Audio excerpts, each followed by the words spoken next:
This is the Toyota Camry, and today I'm going to review it by talking about its interior, its practicality, its drivetrains, and finally its specifications and price. So let's dive right in.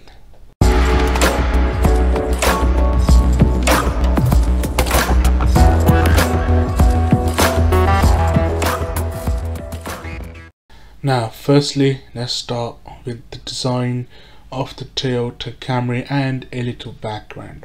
Now, the Camry name was available in Southeast Asian markets like Pakistan and India for a long time, but it's just arrived in Europe since 2019, and it has replaced the aging Avensis, which wasn't very popular and couldn't stack up to competitors like the Vauxhall Insignia and Mazda 6. Now though, Toyota hopes things change with this new Camry, as it's larger, better styled, has better powertrains and has a better interior than the Avensis, but is also more expensive. So in this video we will find out. And in terms of design, I think Toyota has done a good job. The car, especially from the front, has the correct mix of aggressiveness and classiness, and it's very clean and sort of pleasing to the eye design.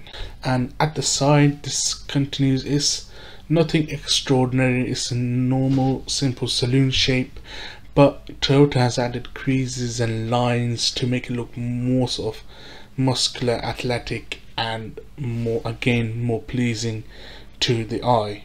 And at the back, the not so extraordinary but still beautiful and effective design is finished in the same way as its front. It has nothing that is revolutionary, but I mean the taillights they look ordinary but still have the level of specialness, and the overall design is clean and nice, and there's nothing wrong with it.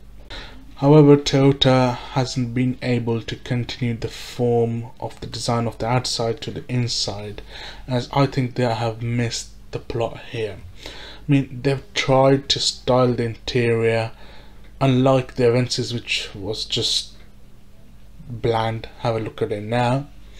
But this interior, they have tried to style it, but they haven't succeeded. I mean, it's sort of a confusing array of lines and creases and different cubbies and shapes. I mean, you never know what to make of it, and I am not convinced by its design. However, despite that, Toyota has upped the sort of materials it uses in the interior. So the Avensis was all, as you have seen, is all hard and brittle and scratchy plastic, but this, even though it has had a price bump, its interior quality has gone up as well. It has leather and so soft touch materials and metals and plastics. Now the back seats, as I mentioned, are the car is slightly larger than the outgoing Avensis, and so therefore has more room, and it's quite a wide car, so it shouldn't be a problem to carry 3 passengers for shorter journeys, still not for longer journeys, because the middle seat is quite narrow, so you will be fighting for shoulder room, especially if people are quite tall or wide. Also, the foot space is good. The floor is pretty much flat. However, again, middle seat passenger may struggle for footroom because of a small hump.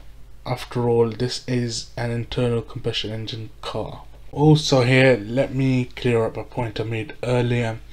You may have been misunderstood. The Toyota Camry was available in the UK, but that was 15 years ago. Then it was discontinued and now it's back. With that cleared up, the boot.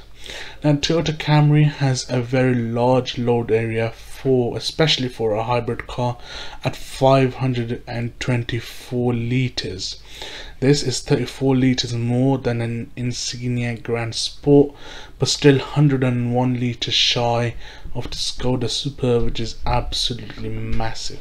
However, one negative of the Camry's boot is that even though you can fold the rear seats, the 60/40 is split, the opening is very narrow shaped, so it might still be problematic trying to load things that are wider or bigger, such as furniture or large suitcase. That said, it's still a good capacity for the boot and it's a relatively practical car. Now we come to drivetrains and engines. The Toyota Camry is only available with one engine and gearbox combination. That is a 2.5 litre petrol electric hybrid with a continuous variable transmission (CVT). The engine produces a maximum of 215 horsepower and 221 Newton meters of torque. It is a quiet unit even under hard acceleration, but the CVT gearbox does sort of drone on, especially under acceleration, but that just takes getting used to and then it's fine. As for economy, which is a focus of a hybrid engine, even though a 2.5 litre petrol engine may sound thirsty, if driven carefully, the Camry can return up to 15 miles per gallon, which is not bad at all. And the engine is also pretty fast, as 0 to 60 acceleration officially is claimed by Toyota that it takes 8.3 seconds, but the Camry has been clocked as 7.7 seconds, which is decent. Finally, we come to the Camry's prices and specification. The Camry kicks off with the design, priced from £32,260, and this gets 17-inch alloy wheels, privacy glass, automatic headlights and wipers on the outside, and on the inside you get a touchscreen infotainment system with Bluetooth, voice recognition and Wi-Fi connectivity, as well as heated front seats, and convenience includes adaptive cruise control and an automatic emergency call system, among others. The second and final trim for the Camry Hybrid is called the XL, and alongside the features on the design, the XL has 18-inch alloy wheels, front and rear parking sensors, wireless phone charging and a push button start. And now we come to the final part. Is the Camry worth it? Well, I think it is not, and there's just one reason for that.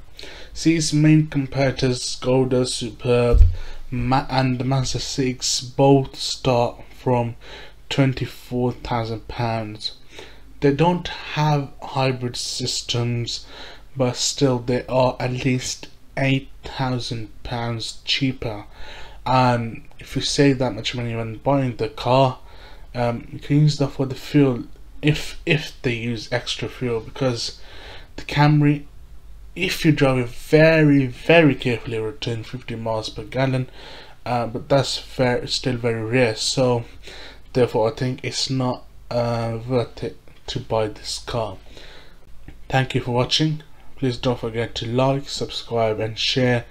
See you soon. Goodbye.